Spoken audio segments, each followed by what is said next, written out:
அன்பர்களே வணக்கம். ஆயர் கலைகள் 64 ஜோதிடக்கலை மிக சிறந்த ஒரு கலையாகும். இந்த ஜோதிடக்கலையை வளர்த்து வரும் அனைத்து அன்பர்களுக்கும் சிறந்தாழ்ந்த வணக்கங்கள்.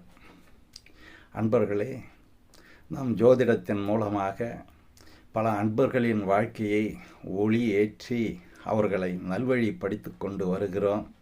நன்றி. இன்றைய காலகட்டத்திலே ஜோதிடர்கள் அனைவரும், ஜோதிட பெருமக்கள் அனைவரும் கலியுக பிரம்மாக்கள் என்று சொன்னால் அது மிகையாகாது. அது உண்மையே. ஜோதிடக்கலை தொடரட்டும், நல்வழி நடக்கட்டும். காலங்கள் மாறினாலும் நம் பெரியோர்களின் இந்த அற்புதமான கலையை வளர்ப்போம். நன்றி, வணக்கம்.